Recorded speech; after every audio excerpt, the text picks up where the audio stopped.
कहानी की शुरुआत जे नाम की एक सुंदर लड़की से होती है जो आज अपने नए स्कूल के पहले दिन निकल रही है।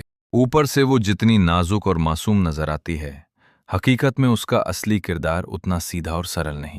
पुराने स्कूल में उसके द्वारा मचाए गए भारी उत्पात के कारण ही उसका तबादला यहाँ करना पड़ा।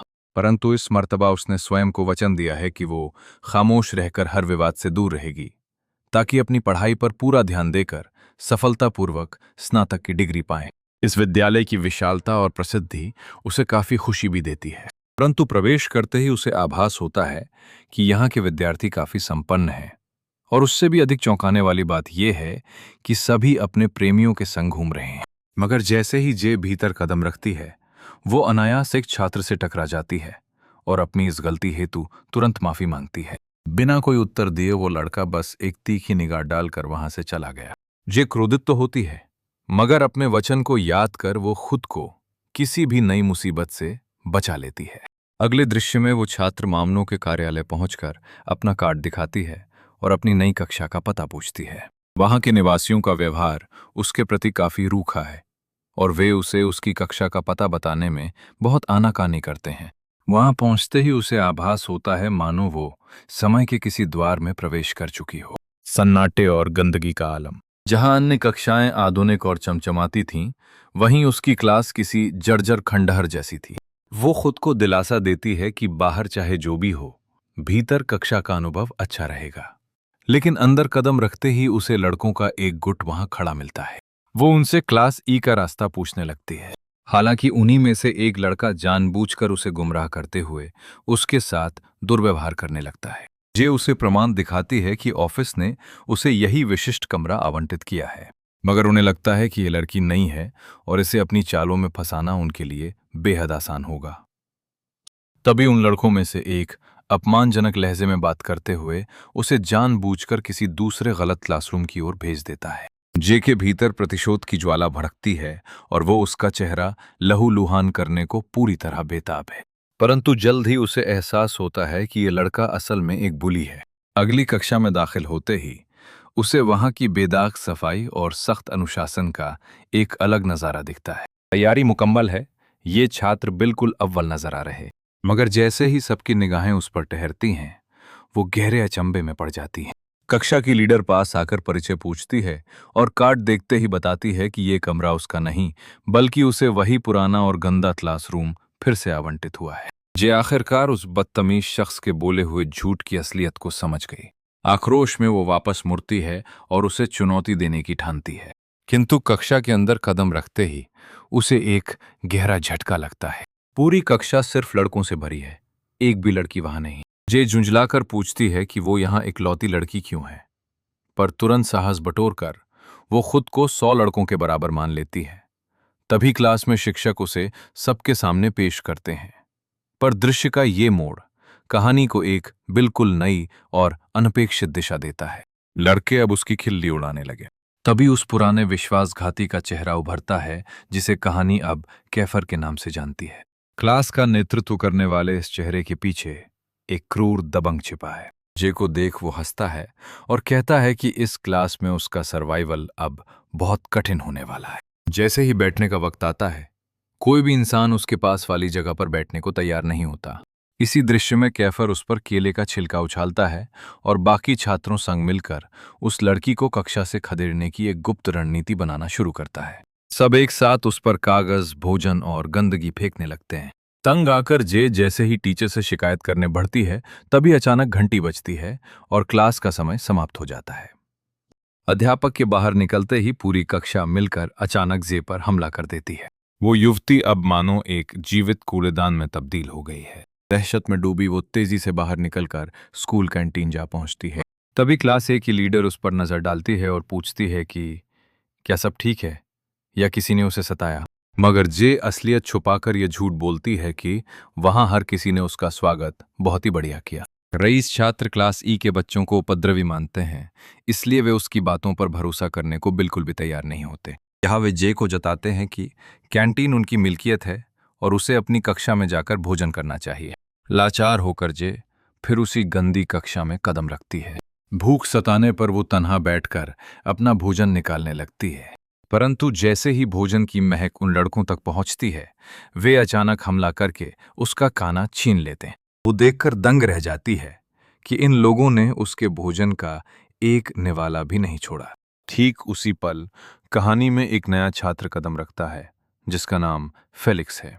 फेलिक्स के बात करने के तरीके से स्पष्ट है कि वो बाकियों जैसा बदतमीज नहीं, बल्कि एक नेक और बहुत ही समझदार इंसान है। जैसे अपने सहपाठियों के व्यवहार की क्षमा मांगते हुए वो खुलासा करता है कि क्लास ई के छात्रों का कैंटीन जाना वर्जित है, जिस क्रूर कारण से वे अक्सर भूखे पेट रहने को मजबूर होते हैं। दृश्य में फेलिक्स उसे आगाह करता है कि किसी पर भरोसा ना करे और भोजन छिपा कर रखे, वरना सब छीन लेंगे, जिसके लिए जे उसका आभार प्रकट करती है।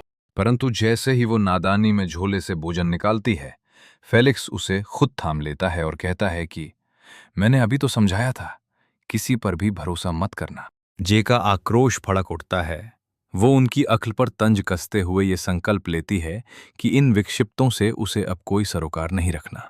अगले दृश्य में कक्षा शुरू होते ही एक शिक्षिका अंदर आती है, मगर कमरे की बिगड़ी हालत देख वो एकदम दंग रह जाती है। वो साफ चेतावनी देती है कि बिना पूर्ण स्वच्छता वो कक्षा नहीं लेगी और सबको फेल कर देगी। ये सुनकर जे को सुकून मिलता है, क्योंकि उसे भी कमरे की ये गंदगी और अव्यवस्था पहले से ही अपनी आंखों में काफी ज्यादा चुभ रही थी।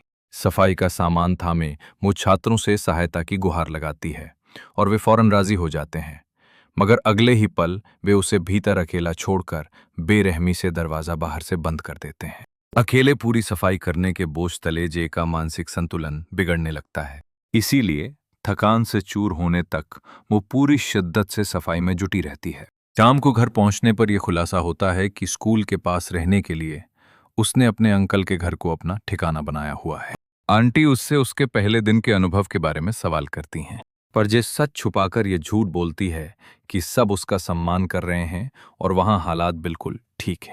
ये जानकर आंटी प्रसन्न हो उठती हैं और चेतावनी देती हैं कि अब कोई गड़बड़ मत करना, वरना इस स्कूल से भी बाहर निकाल दिया जाओगे। ये कसम खाती है कि इस बार वो संयम बनाए रखेगी। किसी की बाधा से बचने के लिए वो अपना खाना छिपाकर कैंपस के एक एकांत कोने में जाकर शांति से खाने लगती है।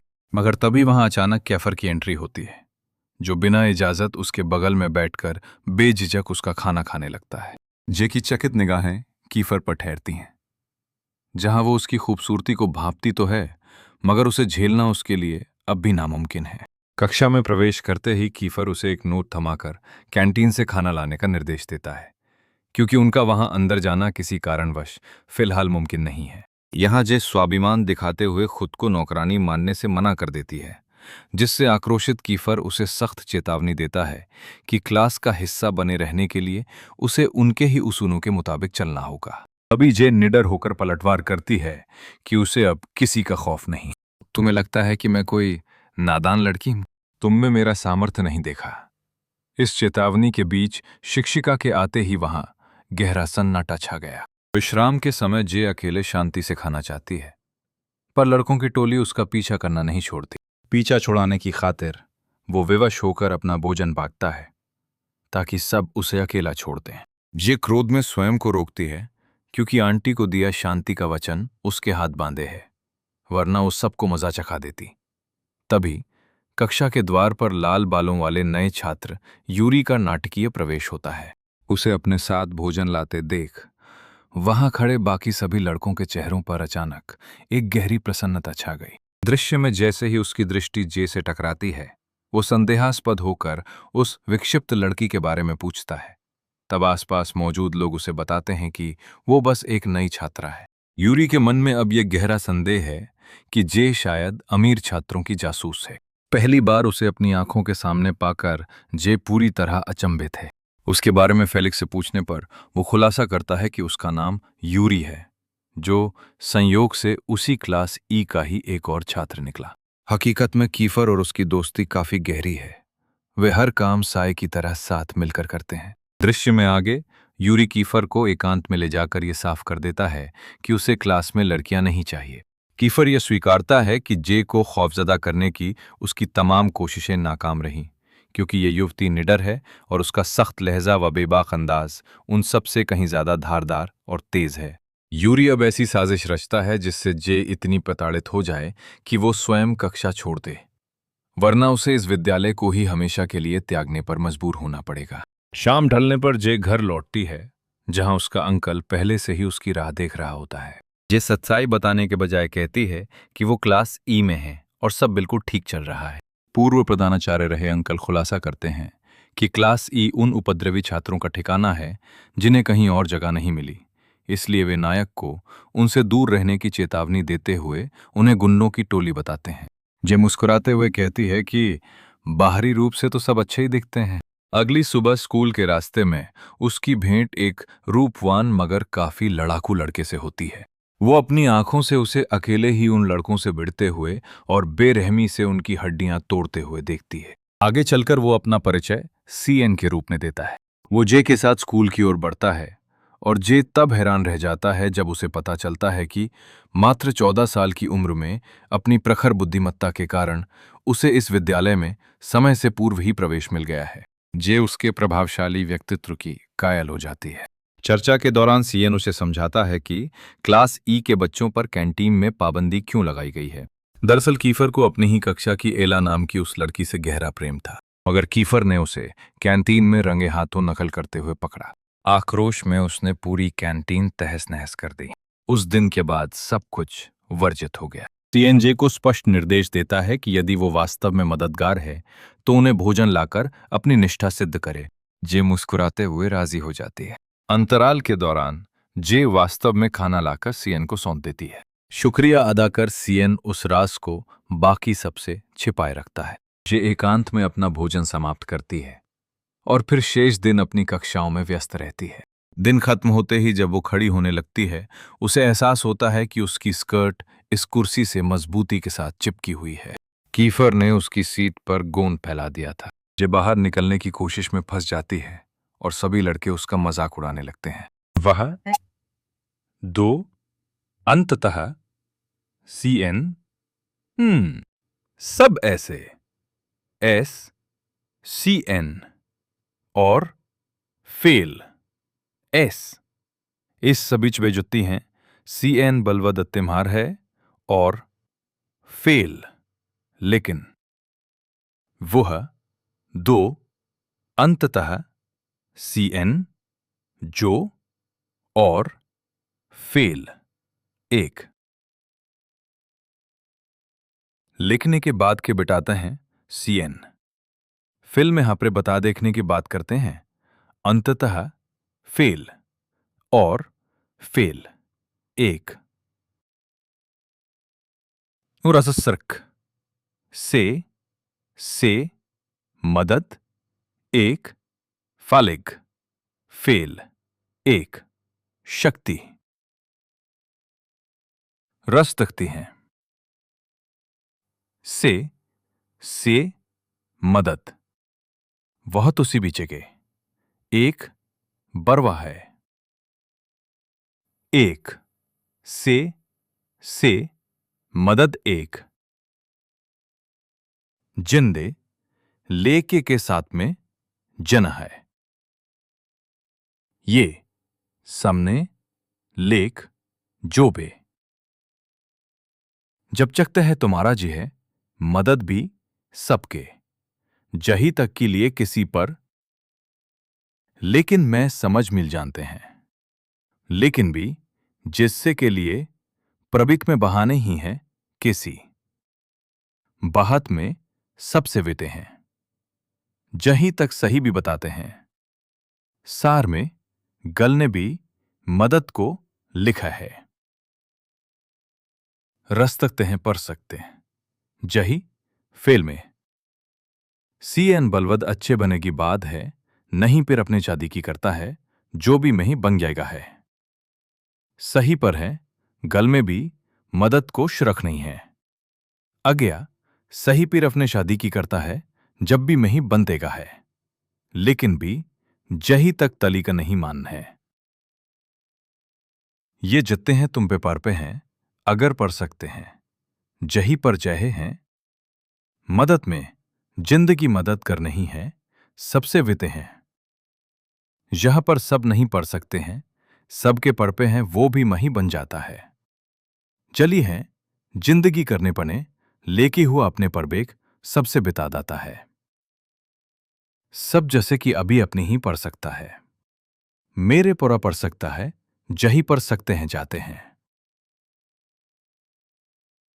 परविश में मनने की बात में लेकर है, ये जो मेरे जबी बनाते हैं बिशित के लिए, जो भी मैं बंदे के बड़े हैं जहीं पढ़ सकते हैं।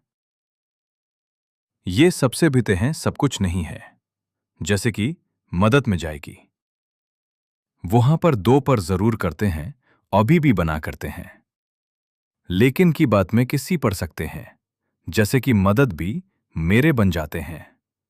लेकिन कुछ बेटे के लिए शुक्ते हैं बना करते हैं।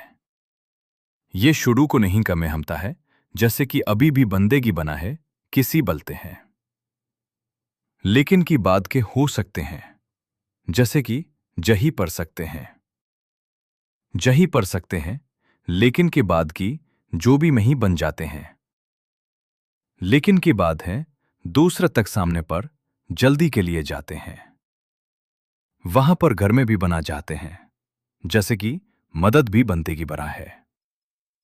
लेकिन की बात की अभी भी बंदे के भी जाते हैं, से मंगती थी ही, मांगती है एक, नहीं पीर अपने फेन भी बनती है। से मांगती, मां मांगती है चेक रूल्स, लेकिन जहीं पर सकते हैं। जैसे रूल्स उत्मरते हैं, length 9 words yes, length 9 words yes. Check rules, लेकिन हैं 9 words yes. Check rules length 9 words.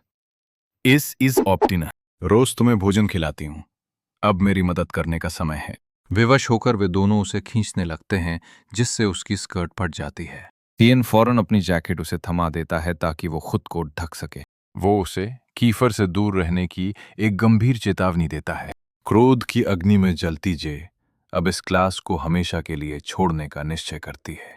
मगर अचानक उसे समझ आता है कि इस कदम से जीत कीफर की होगी। स्कूल पार्किंग में पहुंचकर वो सरेआम कीफर को चुनौती देती है और साफ शब्दों में कहती है कि वो यहां से अब नहीं जाने वाली। मुझ पर तुम्हारा डर नहीं चलेगा। ये ललकारते हुए वो अपनी जैकेट उसके चेहरे पर फेंकती है और पूछती है कि आखिर दुनिया से उसे क्या मिला। इसे भी जेल। समस्त कक्षा के समक्ष कीफर की बोलती बंद हो गई और सभी छात्र उसे गहरे विस्मय में देखते रह गए। सार्वजनिक रूप से हुए उस अपमान के बाद कीफर अब भीतर ही भीतर सुलग रहा है। इसके पश्चात सियन उसे घर तक छोड़ने जाता है और अपनी दूसरी जैकेट उसे सौंप देता है। अचानक कुछ बदमाश उनका रास्ता रोक लेते हैं। दरअसल ये वही लड़के थे जिन्हें सुबह सियन ने पीटा था और अब वे अपना बदला लेने लौटे थे। जे के घर पहुंचते ही डाइनिंग टेबल पर उसका वही सहपाठी भाई बैठा मिलता है, लेकिन उसके हाव भाव और बर्ताव में आई ये तब्दीली वाकई में एक गहरा सस्पेंस पैदा करती है। जे के प्रति उसकी नफरत की मुख्य वजह क्लास ई में पढ़ रही अपनी चचेरी बहन से जुड़ी उसकी अपनी शर्मिंदगी है। डिनर टेबल पर वो खामोश रहकर बस अपने तीखे तानों से प्रहार करता है। अंकल हस्तक्षेप करते हुए अपने बेटे को समझाते हैं कि जे अब उसकी बहन है और उसकी हिफाजत करना उसका फर्ज है। वे ये फरमान भी सुनाते हैं कि कल से स्कूल का सफर कार में ही होगा। बेबस होकर कजिन राजी हो गया। अंकल को सब सामान्य दिखाने हेतु जे अगली सुबह उसी के साथ कार में बैठकर स्कूल के लिए निकल पड़ती है। जैसे ही वो अपनी कक्षा की उस कुर्सी को निहारती है, पिछली शाम का वो रहस्यमयी दृश्य उसके जहन में कौंध जाता है, मगर वो अपने चेहरे पर जरा भी बेबसी नहीं झलकने देती। इस दृश्य में कीफर फिर से जे के पास लौटता है और वही पुराना नोट थमाते हुए उसे खाना लाने का आदेश देता है। जे कड़ा विरोध करते हुए खुद को नौकरानी मानने से मना कर देती है, पर कीफर उसे बच्चों की भूख का हवाला देकर कड़े शब्दों में चेतावनी देता है कि अगर उसने खाना, नाकाम रहने का अंजाम भयानक होगा। जे आखिरकार मान तो गई, लेकिन उसने साफ कह दिया कि ये डर नहीं, दया है। वो खाने का इतना अंबार ले आई कि वो नीचे गिरने लगा था। रई स्टूडेंट्स उसे देखकर उसका मजाक उड़ाते हैं। तभी उसका भाई ये मंजर देख दंग रह जाता है कि उसकी अपनी बहन जैसी लड़की के साथ आखिर इस तरह का बर्ताव कैसे किया जा सकता है। पहली बार जे की इस हालत को देख उसके दिल में थोड़ी हमदर्दी जागी। जे जैसे ही भोजन लेकर पहुंचती है, वे भूखे लोग उस पर झपट पड़ते हैं और क्षण भर में सारा खाना वहां से गायब हो जाता है। यहां वे जे को अपने साथ भोजन करने का प्रस्ताव देते हैं, जिसे वो बड़े ही उत्साहपूर्वक तुरंत स्वीकार कर लेती है। भोजन के इस दृश्य में यह साफ झलकता है कि क्लास ई अब धीरे धीरे जय को अपना रही है। अगले ही पल अध्यापिका कक्षा में प्रवेश करती हैं और जे का पूरा नाम पुकारकर सन्नाटा तोड़ती हैं। इस खुलासे से छात्र सन्न रह जाते हैं, क्योंकि उन्हें पता चलता है कि उसका कजिन एरीज भी उन्हीं रईस विद्यार्थियों के उस समूह का हिस्सा है। जे इस उलझन में है कि आखिर अचानक सबका व्यवहार उसके प्रति क्यों बदल गया। वो संवाद स्थापित करने का प्रयास करती है, मगर प्रत्युत्तर में केवल सन्नाटा मिलता है। यहां तक कि वे उसके हाथों से भोजन स्वीकार करने तक से साफ इनकार कर देते हैं। अब कक्षा के कुछ विद्यार्थी उसके व्यक्तिगत जीवन की छानबीन करने लगते हैं। एक हैकर छात्र जे के पुराने स्कूल की खबरें निकालकर सबके सामने उसकी पुरानी शरारतों का पूरा सच उजागर करता है। महज मामूली छेड़छाड़ के बदले उसने उस लड़के को बुरी तरह घायल कर सीधा अस्पताल के बिस्तर तक पहुंचा दिया। अभी अचानक एक सहपाठी आकर खुलासा करता है कि जे का बचपन अत्यंत पीड़ादायक रहा था। उसके पिता अचानक लापता हो गए और फिर कभी लौटकर नहीं आए। मां ने दोबारा घर बसाकर उसे अकेलेपन में छोड़ दिया। तभी से वो अपनी दादी के साए में जीवन बिता रही थी। परंतु नए स्कूल के माहौल में तालमेल बिठाने हेतु उसे मजबूरन अपने अंकल के घर स्थानांतरित होना पड़ा। इन खुलासों को सुनने के बाद कीफर का संदेह अब और भी गहराने लगा। उसे पक्का शक है कि जे के कजन ने उसे जासूसी के लिए उनकी क्लास में जानबूझकर भेजा है। वहीं जे अब तक नहीं समझ पाया कि आखिर सब उससे इतने खफा क्यों है। घर वापस लौटकर वो एरिस से स्पष्टीकरण मांगती है, लेकिन वो खामोश रहकर उसे कुछ भी बताने से इनकार करता है। जे अब पहले से ज्यादा उलझ गई है। अगले दिन स्कूल पहुंचते ही वही पुराना सिलसिला फिर से दोहराया गया। लेक्चर समाप्त होते ही बाकी छात्र बाहर निकल जाते हैं और जे को उसी कमरे के भीतर कैद कर देते हैं। उसे लगा कि अकेले ही क्लास साफ करनी होगी। जे उनकी बातों को सुनकर ये भांप लेती है कि उसे क्लास से बाहर करने के लिए सबने मिलकर एक गुप्त योजना बनाई है। उसी क्षण कीफर अंदर आकर डस्टबिन में भरा सारा कूड़ा फर्श पर उलट देता है। तिरस्कार दिखाते हुए उसने अब जे पर भी कूड़ा फेंक दिया। तभी जे आवेश में आकर कूड़ेदान थामती है और सारा कचरा नीचे की ओर फेंक देती है। वो सफाई में बराबर की हिस्सेदारी मांगती है, जिससे उन दोनों के बीच एक तीखा विवाद शुरू होता है। तभी यूरी वहां पहुंचता है, क्योंकि उसे भय है कि कीफर कहीं हिंसक मारपीट शुरू न कर दे। उसकी चेतावनी है कि प्रिंसिपल को भनक लगते ही तुम दोनों का स्कूल से निष्कासन तय है। उसकी बातों से विवश होकर कीफर अपना घमंड त्याग कर जय के साथ इस सफाई कार्य में जुट जाता है। अगले दिन जब जय अपने कजिन की कार से स्कूल जा रही होती है, तभी अचानक सफर के बीच उसे सिन दिखाई देता है। तभी उसकी नजरें CIN के चेहरे पर ठहरती हैं, जहां चोट के गहरे निशान साफ दिखाई दे रहे हैं। सवाल पूछने पर वो बताता है कि सुबह जिनसे उसकी भिड़ंत हुई थी, उन लड़कों ने मिलकर उस पर हमला किया। अकेलेपन को अपनी हार की वजह बताते हुए जय कक्षा का पूरा सच उजागर करती है कि कैसे सबने मुंह मोड़कर उसे बीच राह में छोड़ दिया। सहमी हुई आवाज में वो पूछती है कि क्या वो भी उसे अकेला छोड़ देगा। तबसीम मुस्कुराते हुए कहता है कि पूछताछ होने पर वो एरीज के साथ उसके रहने की बात नकार देगा और उसे कभी नहीं त्यागेगा।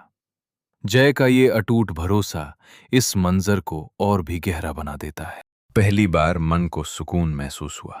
दोनों एक साथ कक्षा के भीतर कदम रखते हैं, पर वहां का मंजर उनकी उम्मीद से कहीं ज्यादा भयानक निकलता है। कीफर यहां एक मुक्केबाज छात्र के साथ मुकाबला करता नजर आता है। शर्त के मुताबिक जीत हासिल करने वाला ही नया क्लास लीडर बनेगा। उस भीषण झड़प के बाद पूरी क्लास का माहौल बिल्कुल बदल गया। आक्रोश में जय जोर से कुर्सी पटकती है और वहां उपस्थित हर किसी को अचानक रोक देती है। वो हस्तक्षेप करते हुए कहती है कि झगड़े से नहीं बल्कि चुनाव के जरिए ही सही फैसला होगा। मतदान का विजेता ही कमान संभालेगा। इस दिलचस्प योजना को सभी सदस्य एक मत होकर अपनी मंजूरी दे देते हैं। मध्यांतर के दौरान जय जैसे ही कैफेटेरिया का रुख करता है, उसे पता चलता है कि अब उसके वहां आने पर भी पूर्ण प्रतिबंध लगा दिया गया है। उसी क्षण वो रईस लड़की सहायता हेतु आगे बढ़कर उसे भोजन उपलब्ध कराती है। पहली दफा जय की जुबान से उसके लिए शुक्रिया निकला, मगर जैसे ही वो कक्षा में लौटती है, उसे दिखता है कि चुनावी योजना विफल हो गई और सभी बच्चे फिर से आपस में लड़ने झगड़ने लगे। जय मुक्केबाज का पक्ष लेकर कीफर को हराने हेतु उसे उत्साहित करते हुए कहती है, दाएं से वार करो, अब लेफ्ट हुक। लेकिन तकदीर बदल गई और कीफर ने पहले राउंड में नॉकआउट पंच मारकर अपनी शानदार जीत दर्ज कर ली। विद्यार्थियों के भारी शोर के बीच वो नायक दोबारा अपनी कक्षा का नेतृत्व अपने हाथ में लेता है। मुक्केबाज की दयनीय स्थिति देख जय का हृदय विचलित हो उठता है। वो उसके समीप जाकर उसके जख्मों को साफ करती है और उसे भोजन खिलाती है, जहां शायद पहली बार उसे उस कक्षा के सामाजिक ढांचे में अपनी वास्तविक स्थिति का गहरा एहसास होने लगता है। पी सत्र के दौरान जब सब बेफिक्री से कपड़े बदल रहे थे, जय के चेहरे पर संकोच और हल्की शर्मिंदगी साफ नजर आती है। अपनी पलकें पूरी तरह मूंदने की नाकाम कोशिश के बीच उसकी अधखुली आंखों के सामने अचानक कीफर का चेहरा एक रहस्य की तरह उभरता है। जैसे ही वो अपनी शर्ट बदलता है, जय उसकी सुगठित देह देखकर पूरी तरह दंग रह जाती है। जय की नजर अपने कजन एरिस पर पड़ती है, जो अपनी प्रेमिका एला के साथ वहां बैठा था। अचानक उसकी नजर कीफर पर जा टिकी, जिसकी ईर्ष्या भरी आंखें उन्हें घूर रही थीं। कीफर के पुराने प्यार को ठुकराकर एला ने अब एरिस के साथ अपनी राहें जोड़ ली हैं। इन्हीं कारणों से कीफर अपने कजन पर बेहद क्रोधित है और अब वो किसी भी कीमत पर अपना इंतकाम पूरा करेगा। खेल शुरू होते ही कीफर अत्यंत क्रोधित होकर गेंद जय की ओर दे मारता है। अब अन्य बच्चे भी उसी का अनुकरण करने लगे हैं। तभी अचानक एक तेज रफ्तार गेंद जय के चेहरे पर जोरदार प्रहार करती है। वो फर्श पर गिर जाती है। रिसते हुए खून के बीच उसकी दर्दनाक चीखें पूरे माहौल को दहला देती हैं। ये दृश्य देखते ही सबके चेहरे मुरझा गए। पहली बार कीफर को भी अपने किए पर गहरा मलाल होता है। बिना वक्त गंवाए एरिस जय को घर ले जाता है। जय पिछले 2 दिनों से कमरे में कैद है और उसने स्कूल तक जाना छोड़ दिया है। तभी उसकी आंटी उसे पसंदीदा भोजन देकर परीक्षाओं के कारण विद्यालय लौटने को कहती हैं, जिसके बाद जय थोड़ा साहस जुटाकर उनकी इस बात को मानने के लिए अंततः तैयार हो जाती है। कहानी में आगे वो शॉपिंग मॉल जाती है, जहां कुछ मनचले लड़के उसे घेर कर परेशान करने लगते हैं। दरअसल ये पूरा खेल कीफर की ही सोची समझी चाल थी। तभी कीफर एक नायक की तरह सामने आता है और उसे इस संकट से सुरक्षित बचाता है। वो जय को बिठाकर उसके जख्म पर पट्टी बांधता है और फिर उसे एक ठंडी आइसक्रीम लाकर देता है। वो असल में इशारों में माफी मांगना चाहता था। जय के मन में पहली बार कीफर के प्रति कोमल भावनाएं जागती हैं, मगर वो अपने बढ़ते कदमों पर लगाम लगा लेती है। वो स्पष्ट करती है कि माफी सच्चे मन से होनी चाहिए, लेकिन कीफर का अहंकार इतना बड़ा है कि वो झुकने से साफ तौर पर इनकार कर देता है। नाराजगी में जय वहां से प्रस्थान करती है, लेकिन अपनी आइसक्रीम साथ लेना नहीं भूलती। जब पैसे तुम्हारी जेब से जाने हैं तो मैं क्यों रुकूं? अगले दिन स्कूल में दृश्य बदलता है। बाथरूम के भीतर जय अपनी पोशाक बदल रही है। तभी कुछ रईस युवतियां वहां दाखिल होती हैं और उसकी सूरत का मजाक उड़ाते हुए उसे बदसूरत कहकर अपमानित करती हैं। जैसे ही जय बाहर निकलती है, वो लड़कियों को श्रृंगार करते देख अपना आपा खो देती है और उन पर पानी फेंककर तुरंत वहां से रफूचक्कर हो जाती है। क्रोधित युवतियां उसका पीछा करना शुरू करती हैं और अंत में उसे दबोच लेती हैं। जय को पक्का भरोसा है कि अब एरिस उसे बचाने आएगा। एरिस दोतु कहता है कि यदि तुमसे भूल हुई है तो तुम्हें क्षमा मांगनी चाहिए। वो रईस छात्रा अपनी श्रेष्ठता जताते हुए उसे क्लास ई और खुद को क्लास ए की लड़की बताती है। माफी तभी मिलेगी जब तू मेरी जूतियां चाटेगी। आपा खोते ही जय जूती दिखाकर पूछता है कि ये कहाँ लगेगी।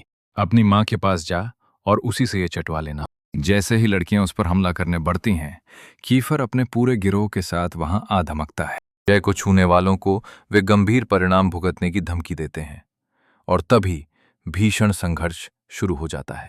तभी जय हस्तक्षेप करती है और उस रईस लड़की के गाल पर करारा तमाचा जड़ देती है। इसी दौरान एक युवक जय के ऊपर दूषित जल उछालने का प्रयास करता है। तभी वही मुक्केबाज जिसे जय ने सहारा दिया था, सामने आकर उसकी रक्षा करता है और सारा पानी खुद अपने ऊपर झेल लेता है।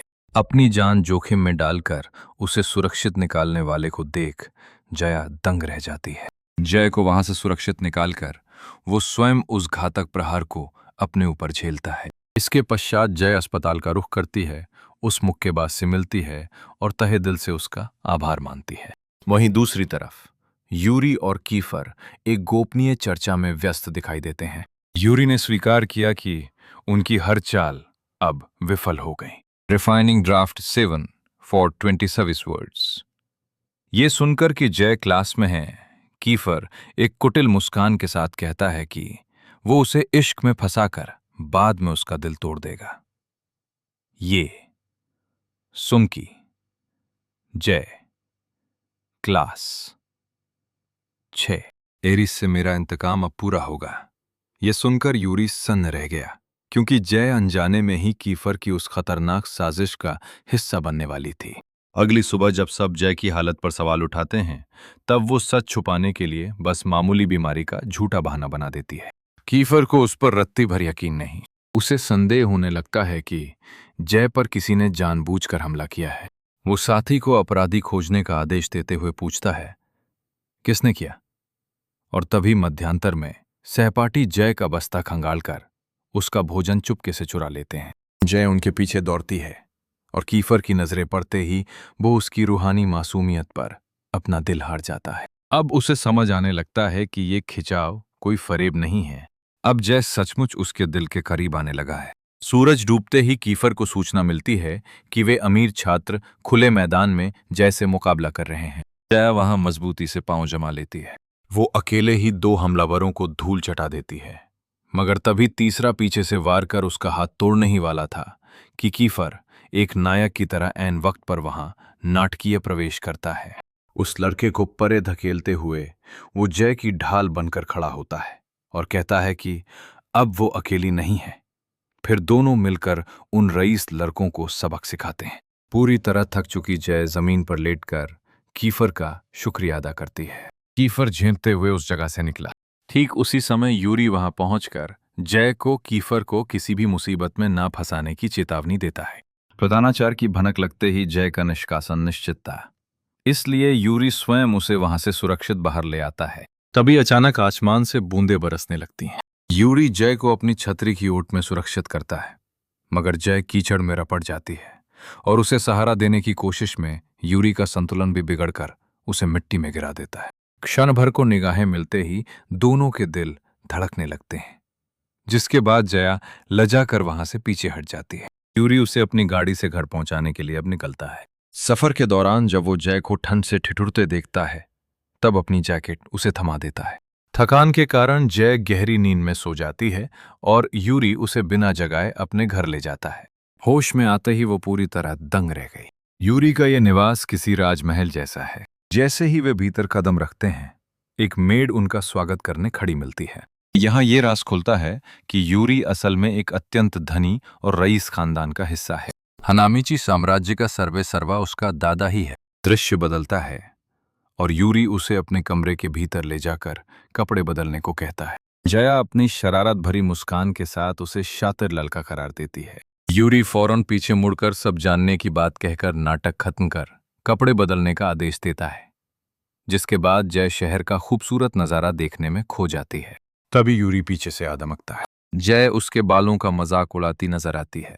इन मामूली बातों के जरिए अब वे दोनों एक दूसरे के व्यक्तित्व को गहराई से समझने लगे हैं। समय के साथ इन दोनों के बीच एक गहरी मित्रता पनपने लगती है। तभी यूरी उसे अपने दादाजी से रूबरू कराता है। जय की सादगी और उसके संस्कारी व्यक्तित्व को देखकर दादाजी तुरंत उसे अपने दिल में बसा लेते हैं।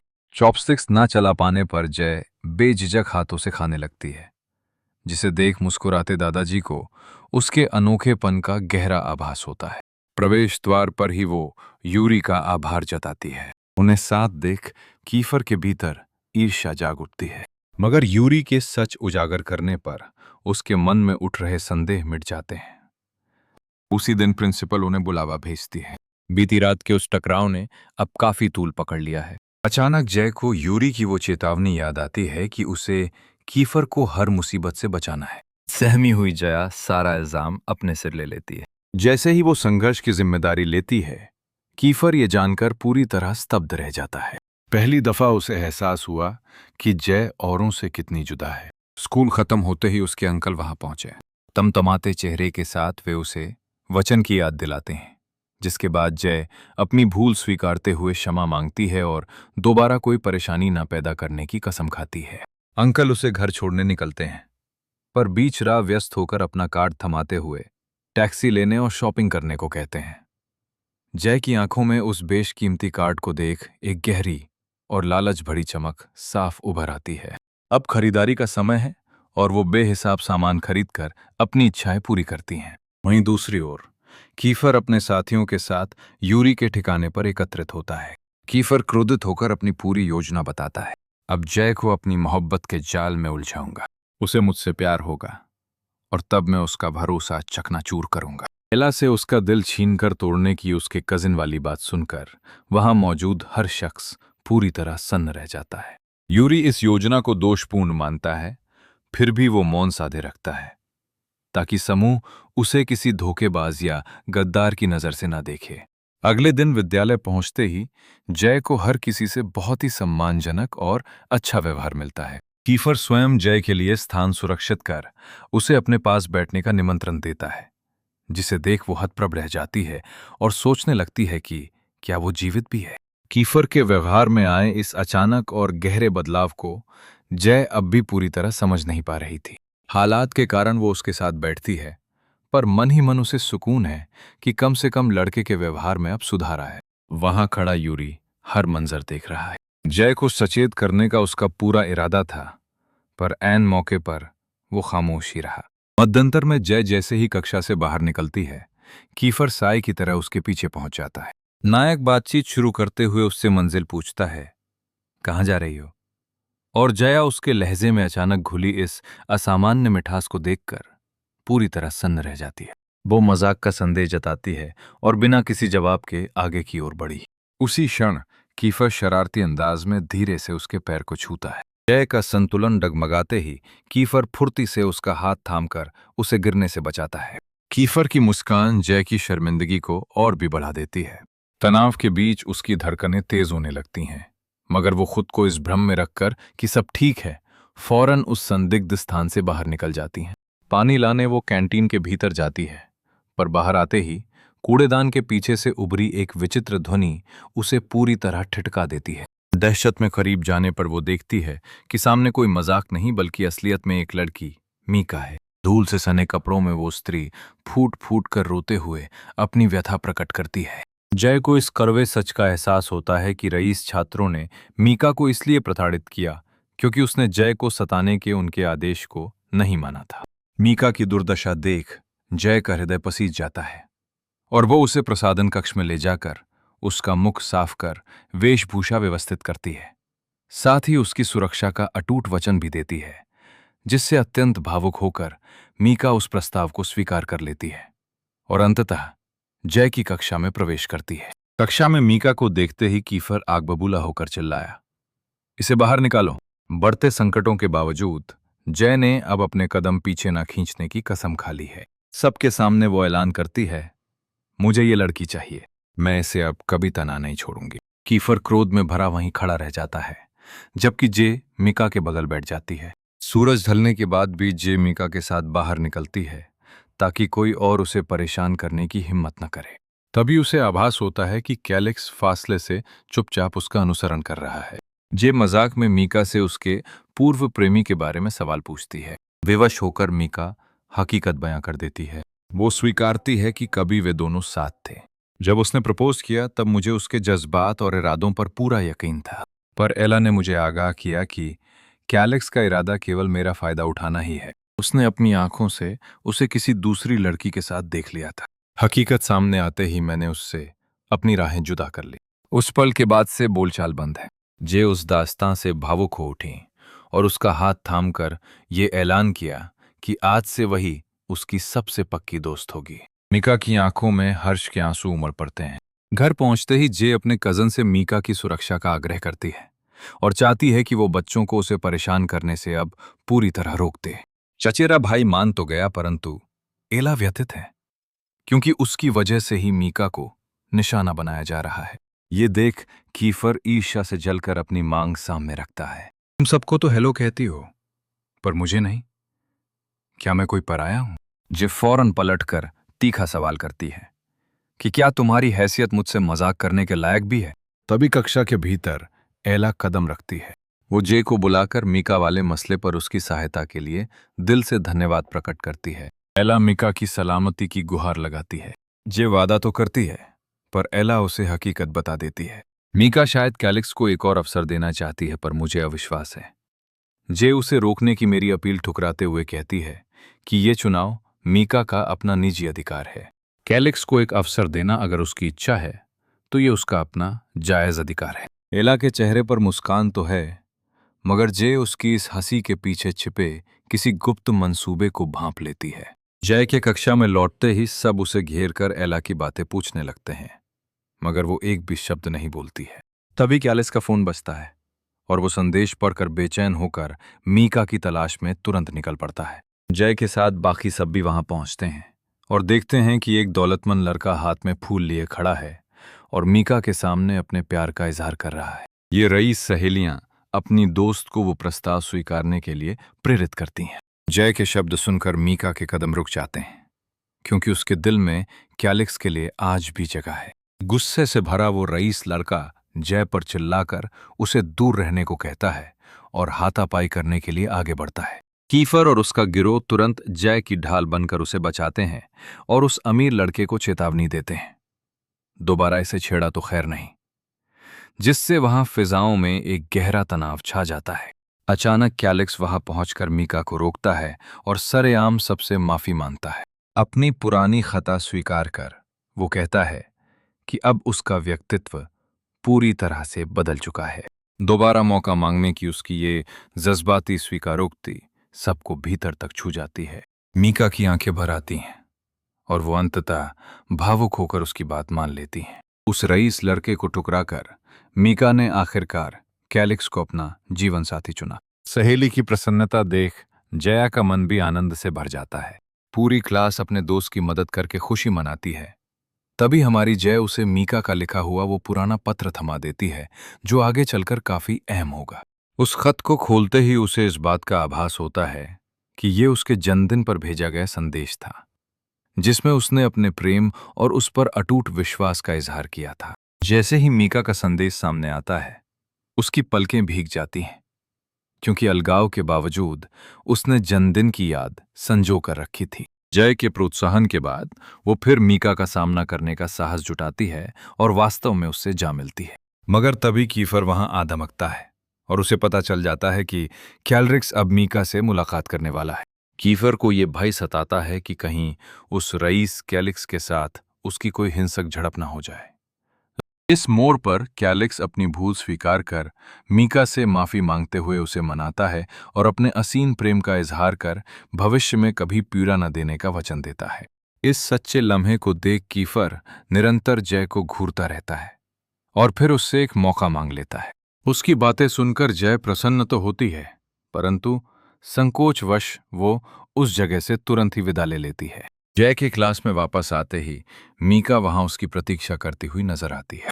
आभार प्रकट करते हुए वो उसे एक पत्र थमाती है, जिसमें उसका जवाब छिपा है। कैलिक्स के प्रति अपनी झिझक के कारण वो खुद न जाकर जय को ये वस्तु पहुंचाने का जिम्मा सौंप देती है। अस्वीकार किए जाने के खौफ से घिरी जय अंततः अपनी भारी विवशता में वो चीज कैलिक्स को सौंप देती है।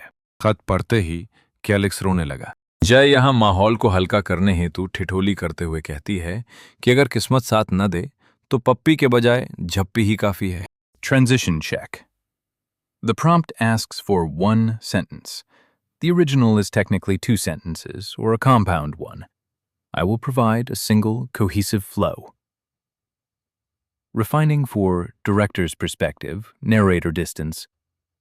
जीवन के उतार चढ़ाव में कभी कभी कड़वाहट आ ही जाती है, मगर उसे स्वीकार करना ही बेहतर है। कक्षा के सभी छात्र खुशी से झूम उठते हैं और उसे अपनी प्रेमिका की ओर बढ़ने के लिए उत्साहित करने लगते हैं। अगले दृश्य में खेल का पीरियड शुरू होते ही पूरी कक्षा मैदान की ओर निकलती है। टीचर सबको ट्रेनिंग शुरू करने का निर्देश देकर स्वयं वॉशरूम की ओर प्रस्थान करती हैं। इसी बीच कीफर दोबारा जय को परेशान करता है और उसे जोरदार धक्का देकर नीचे गिरा देता है, मगर जय का किरदार भी काफी दमदार है। तुम्हें क्या हुआ है? ये पूछते ही वो फुर्ती से पैर अड़ाकर उसे जमीन पर गिरा देती है। पूरी कक्षा सन्न रह जाती है और जब कीफर गुस्से में हमला करने ही वाला होता है तभी उसकी हंसी फूट पड़ती है और वो उसे पूरे मैदान में दौड़ाने लगता है। अंत में वो उसे पकड़कर पूरी भीड़ के सामने ऊपर उठा देता है।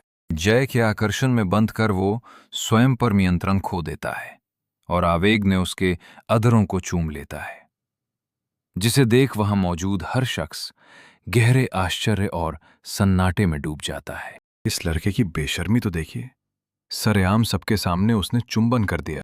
इसी मोड़ पर जय का कजिन मैदान में दाखिल होकर उसे वहां से हटाने की पुरजोर कोशिश करता है।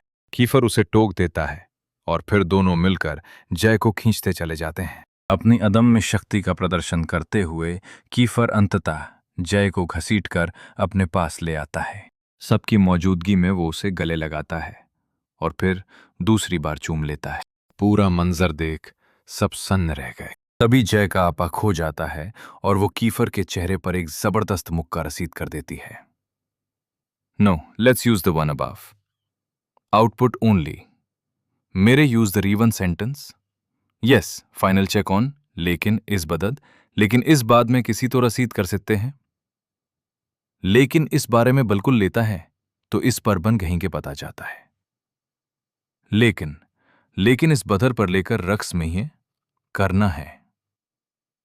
लेकिन इस बात में इंटरडेट करना है तो घर में अंदर उस फिलना है।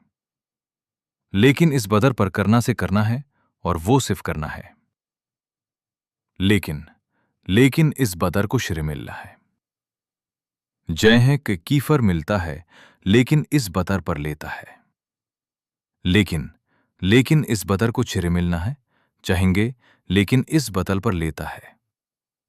जय किसी तो रसीद कर सकते हैं जय के, लेकिन इस बदर को निवलता है नहीं। जय के पता चल रहा है। एक आउटपुट ओनली द रीवन sentence. Yes, final check on क्री। Final check on. लेकिन इस बार जयवर्ग जाती है और कीफर के चेहरे पर एक जोरदार मुक्का जड़ देती है। जय की अकल्पनीय ताकत देख वहां मौजूद सभी छात्र पूरी तरह दंग हैं। अब हर कोई ये जान चुका है कि ये युवती कोई मामूली निशाना नहीं है। कीफर अपने जख्मों का इलाज करवाने निकल जाता है। तब उसके साथी उसे चिढ़ाते हुए कहते हैं कि उस लड़की ने सरेआम उसे शर्मिंदा कर दिया। और फिर यूरी उससे इस अजीब व्यवहार का कारण पूछता है। कीफर खुलासा करता है कि जय को रिझाने के लिए उसने इस पूरी साजिश को अंजाम दिया था। यूरी सच्चाई को नकार देता है। उसे अटूट विश्वास है कि कीफर अब सचमुच उससे प्रेम करने लगा है। अगले सवेरे जय स्कूल पहुंचती है और वहां जोड़ों को साथ देखकर उसे कीफर की कल वाली हरकतें फिर परेशान करने लगती हैं। क्रोध के उस आवरण के पीछे वो भीतर ही भीतर एक अनकही खुशी महसूस कर रहा है। कीफर के प्रति गहराता वो खिंचाव उसे महसूस होता है, पर वो खुद को यकीन दिलाती है कि ये सब महज एक छलावा है। मुझ जैसी लड़की का इस जंगली बंदर से दिल लगाना बिल्कुल नामुमकिन है। तभी सीएन का ध्यान उस पर जाता है और वो उसकी व्याकुलता की वजह पूछता है। जय खुलासा करती है कि उसे रात भर नींद नहीं आई। वो वॉशरूम में चेहरा धोने पहुंचती है जहां एक लड़की गौर करती है कि वो तेज बुखार की चपेट में है।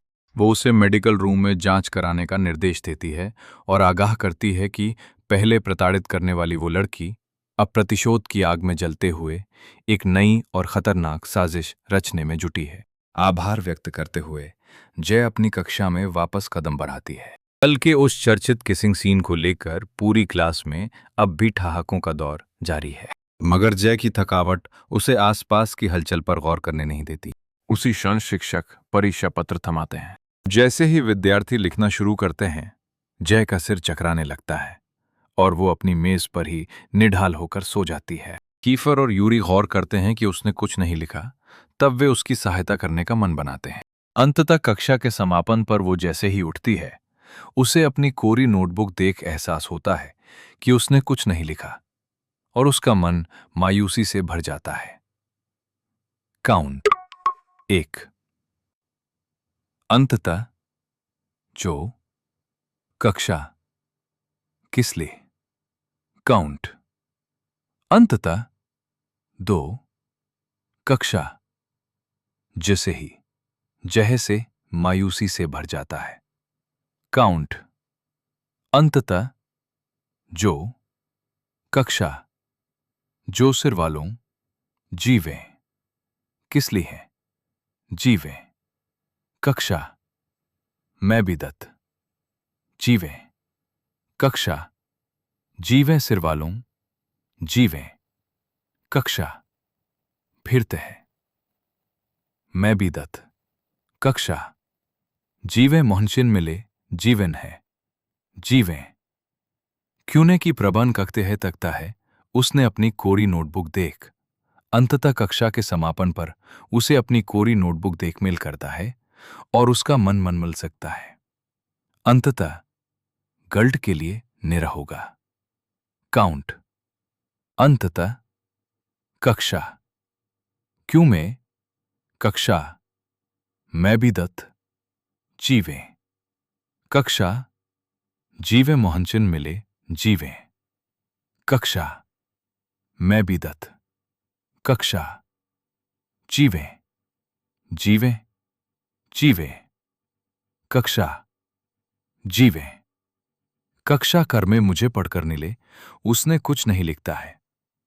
कुछ मिला। मैं भी दत्त। क्यों में अंततः क्यों में अपनी नोटबुक देख मिलिए। बढ़र नहीं। काउंट। अंततः जो। मैं भी दत्त। कक्षा। मैं भी दत्त। जीवे। मैं भी दत्त। कक्षा। क्यों में अंततः नहीं लिखा। काउंट अंततः कक्षा। कक्षा के लिए मर से बना वाला जाता है जो कि कक्षा है। काउंट 1%। क्यों में मैं भी दत्त। काउंट। कक्षा। कक्षा। मैं भी दत्त। काउंट। काउंट। अंततः जो। मैं भी दत्त। क्यों में नहीं लिखा। काउंट। कक्षा। मैं भी दत्त। नहीं लिखा। काउंट अंततः कक्षा के लिए नहीं लिखा। काउंट। मैं भी दत्त। कक्षा है। क्यों में मैं भी दत्त। कक्षा। मैं भी दत्त। मैं भी दत्त। नहीं लिखा। काउंट अंततः कक्षा के लिए नहीं लिखा। क्यों में समझे पर करता है। क्यों में लिखा। काउंट अंततः कक्षा के लिए नहीं लिखा। मैं भी दत्त। कृति होती है नहीं लिखा। काउंट अंततः कक्षा के लिए नहीं लिखा। मैं भी दत्त। नहीं लिखा। काउंट अंततः कक्षा के लिए नहीं लिखा। क्यों में मैं भी दत्त। नहीं लिखा। क्यों में मैं भी दत्त। नहीं लिखा। मैं भी दत्त एक समझबिन कर दी है। क्यों में मैं भी दत्त। नहीं लिखा। क्यों में समझे पर करता है। क्यों में लिखा। काउंट अंततः कक्षा के लिए नहीं लिखा। क्यों में मैं भी दत्त। नहीं लिखा। क्यों में अंततः कक्षा के लिए नहीं लिखा। क्यों में भी नहीं लिखा। मैं भी दत्त एक दरमन से काल लेंगे नहीं लिखा। क्यों में मैं भी दत्त। क्यों में नहीं लिखा। क्यों में मैं भी दत्त। क्यों में नहीं लिखा। मैं भी दत्त नहीं लिखा। क्यों में मैं भी दत्त। नहीं लिखा। क्यों में मैं भी दत्त। नहीं लिखा। नहीं लिखा। क्यों में मैं भी दत्त। नहीं लिखा। क्यों में नहीं लिखा एक वजहता है। मैं भी दत्त। नहीं लिखा। क्यों में मैं भी दत्त। मैं भी दत्त। नहीं लिखा। क्यों में मैं भी दत्त। नहीं लिखा। क्यों में नहीं लिखा। क्यों में नहीं लिखा। मैं भी दत्त। नहीं लिखा। क्यों में मैं भी दत्त। नहीं लिखा। जीवे। क्यों में मैं भी दत्त। नहीं लिखा। क्यों में मैं भी दत्त। नहीं लिखा। मैं भी दत्त। नहीं लिखा। क्यों में नहीं लिखा। मैं भी दत्त। नहीं लिखा। क्यों मैं भी दत्त नहीं लिखा। मैं भी दत्त नहीं लिखा। क्यों मैं नहीं लिखा, नहीं लिखा। क्यों मैं नहीं लिखा। मैं भी दत्त नहीं लिखा। मैं भी दत्त नहीं लिखा। क्यों मैं भी दत्त नहीं लिखा। क्यों मैं नहीं लिखा। मैं भी दत्त नहीं लिखा। क्यों में मरीबन को पढ़ सकते हैं जो से विश्वास कर देती है। अंततः जो कक्षा 3 के 4 समापन पर कथ पर छेक्स मैं भी दत्त एक समझ पढ़ देंगे बचाना एक सतनी मिल लेता 3 किच लिए कक्षा नहीं लिखा जीवे मैं भी दत्त 3 के मैं दी दत्त 4 समापन पर पंच जीवे कक्षा मैं भी दत्त जीवे समापन प्राच पर मध्यांतर में भूख महसूस होते ही वो अचानक गौर करती है कि उसकी कक्षा में खाना पकाने के कई उपकरण रखे हुए हैं। ठीक उसी क्षण उसके भीतर का माहिर रसोइया जागृत होता है और वो भोजन पकाने की प्रक्रिया शुरू कर देती है। सभी छात्र उसके समर्थन में खड़े नजर आते हैं और उसकी जरूरत की हर चीज उसे लाकर उपलब्ध करवाते हैं। इस दृश्य में जय अब सभी छात्रों के लिए भोजन पकाने की तैयारी शुरू करती है। इसी बीच कीफर वहां पहुंचकर सबको खिलखिलाते देख ईर्ष्या से कहता है कि काश वो खुशनसीब होता जिसके लिए ये सब बन रहा है। जिसे सुनकर जय लज्जा से भर जाती है और उसे बार बार निहारने लगती है। मगर इसी अफरा तफरी में चूल्हे पर भोजन जल गया और अब सहपाठी उसे सरेआम चढ़ाकर जलील कर रहे। कुछ ही पलों में परीक्षा का परिणाम सामने आता है। परिणामों की ओर सब लपकते हैं, पर जया शर्मिंदगी से भरी हुई अपनी हार का अंदेशा पहले ही लगा चुकी है। कीफर उसका हौसला बढ़ाता है और साथ ले जाकर उसे नतीजा दिखाता है। वहां देखते ही वो जान जाता है कि उसने बेहतरीन अंक हासिल किए हैं। उसके चेहरे पर मुस्कान आ जाती है, ये जानकर कि कीफर ने ही उसकी सहायता की थी। कक्षा में वापस लौटते समय जय की नज़र सीआईएन के पास मौजूद उस कीमती बैग पर पड़ती है। पूछताछ में वो खुलासा करता है कि एक रईस युवती ने प्रसाधन कक्ष जाने तक उसे बैग थामने को कहा था, परंतु उस युवती के लौटते ही दृश्य पलटता है। वो थैले से चोरी का इल्जाम लगाकर फौरन अपने प्रेमी को बुला लेती है, जो नायक के लिए बड़ी मुसीबत बन जाती है। प्रेमी चिल्लाकर सीआईएन पर चोर होने का आरोप लगाता है, मगर जय उसका पक्ष लेते हुए स्पष्ट करती है कि सीआईएन की इसमें कोई भूमिका नहीं। विवाद एक हिंसक मोड़ ले लेता है, जहां विद्यार्थी सीआईएन को प्रधानाचार्य के पास ले जाकर उसे फौरन स्कूल से बाहर करने की जिद करते हैं। उसी पल एक रईस विद्यार्थी सामने आकर उस युवती को पैसे थमा देता है ताकि ये झगड़ा यहीं खत्म हो। जय का गुस्सा भड़क उठता है क्योंकि इस मंजर ने सीएन को सबकी नजरों में अपराधी बना दिया है। उस युवती और उसके प्रेमी के बीच तकरार शुरू होने ही वाली होती है, तभी यूरी उसे कक्षा के भीतर खींच लाता है ताकि विवाद और न बढ़े। क्रोधित जय सीएन से सवाल करती है कि उसने अपना पक्ष क्यों नहीं रखा। आंसुओं के बीच सीन ये कबूल करता है कि उसमें आत्मविश्वास की कमी है और कोई उसे कभी स्वीकार नहीं करेगा। इन बातों को सुनकर जय का मन पसीज उठा। उसे गले लगाकर वो धीरे से कहती है कि उसे अब उस पर पूर्ण विश्वास हो गया है। स्कूल की छुट्टी होते ही जय सीएन को घर छोड़ने निकलती है और उसकी माँ से रूबरू होती है। उसे ये महसूस होता है कि माँ हमेशा काम में उलझी है और पिता भाई भी उसे लगातार नजरअंदाज कर रहे हैं। उस मंजर को देख जय का हृदय विदीर्ण हो जाता है और उसे सीआईएन की गहरी तन्हाई महसूस होती है। वो संकल्प करती है कि वो उसका साथ निभाते हुए उसे बेकसूर साबित कर देगी। अगले दिन स्कूल परिसर में जय की नजरें सिगरेट का धुआं उड़ाते कीफर पर पड़ी।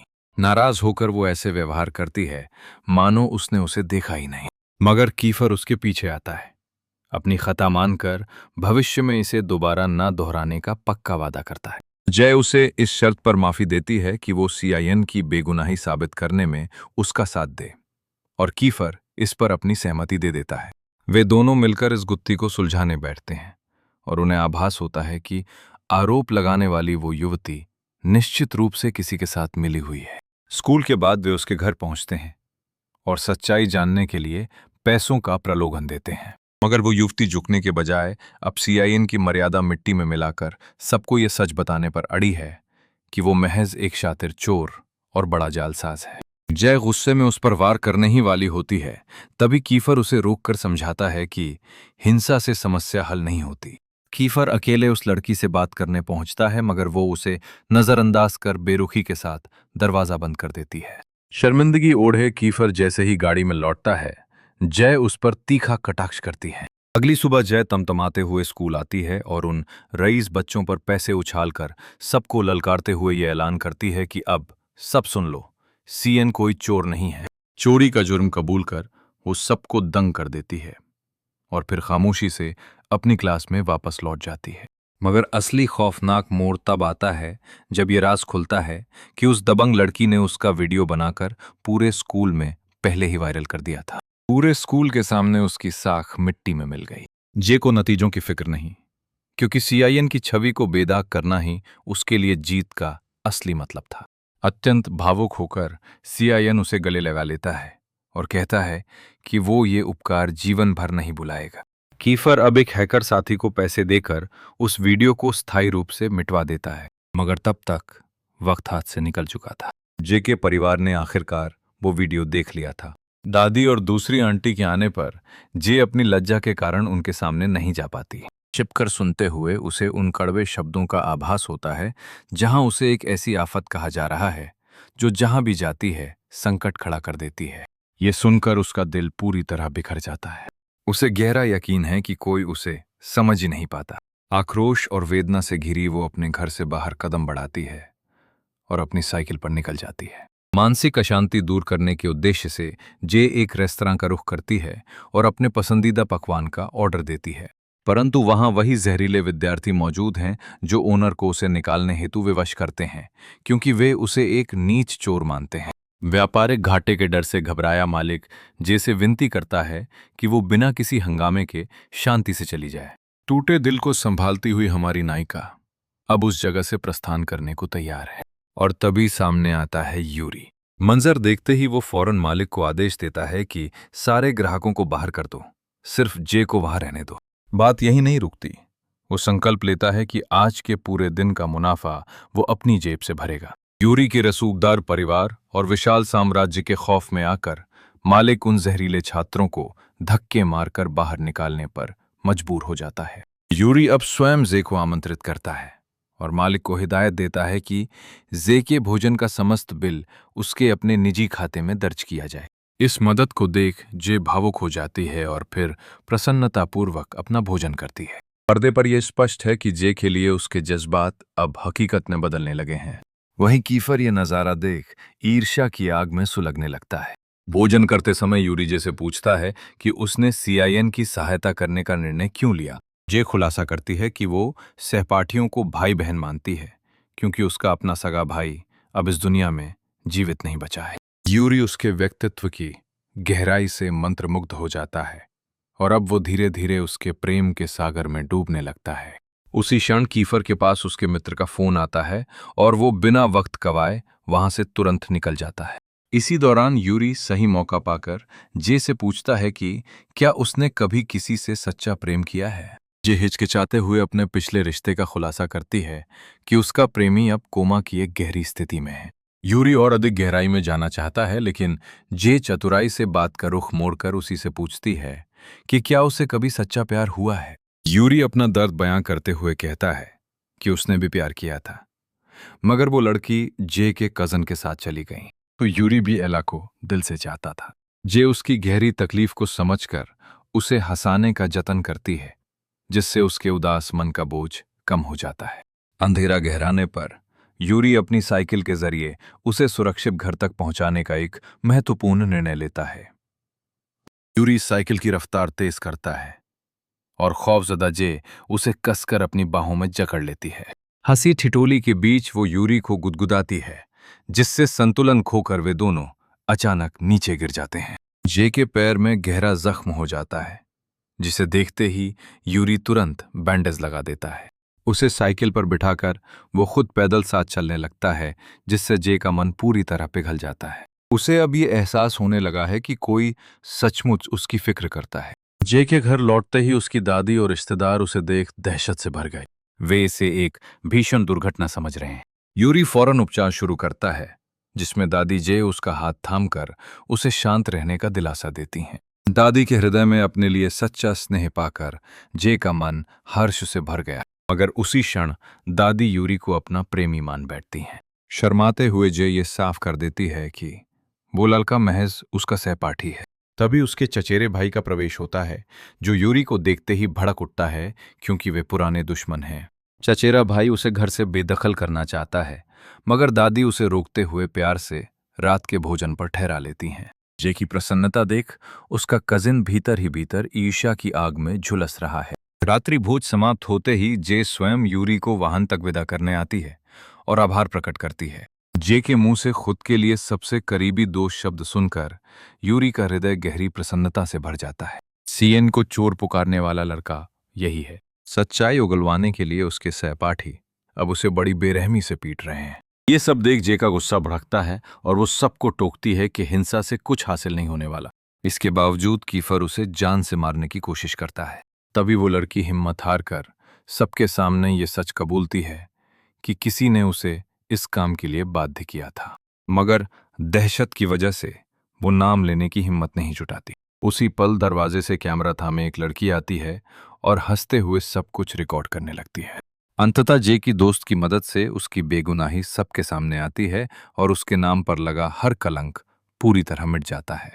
जे भावुक हो उठती है और उसे शुक्रिया कहती है, मगर चौंकाने वाला सच ये सामने आता है कि असली मास्टरमाइंड कीफर था। जे को बेकसूर साबित करने की इस पूरी साजिश का असली मास्टरमाइंड कीफर ही था। नायक अब जे से औपचारिक शुक्रिया सुनने और उसके साथ एक शानदार डेट पर जाने की उम्मीद लगाए बैठा है, मगर जे शर्मिंदगी की वजह से साफ इनकार कर देती है।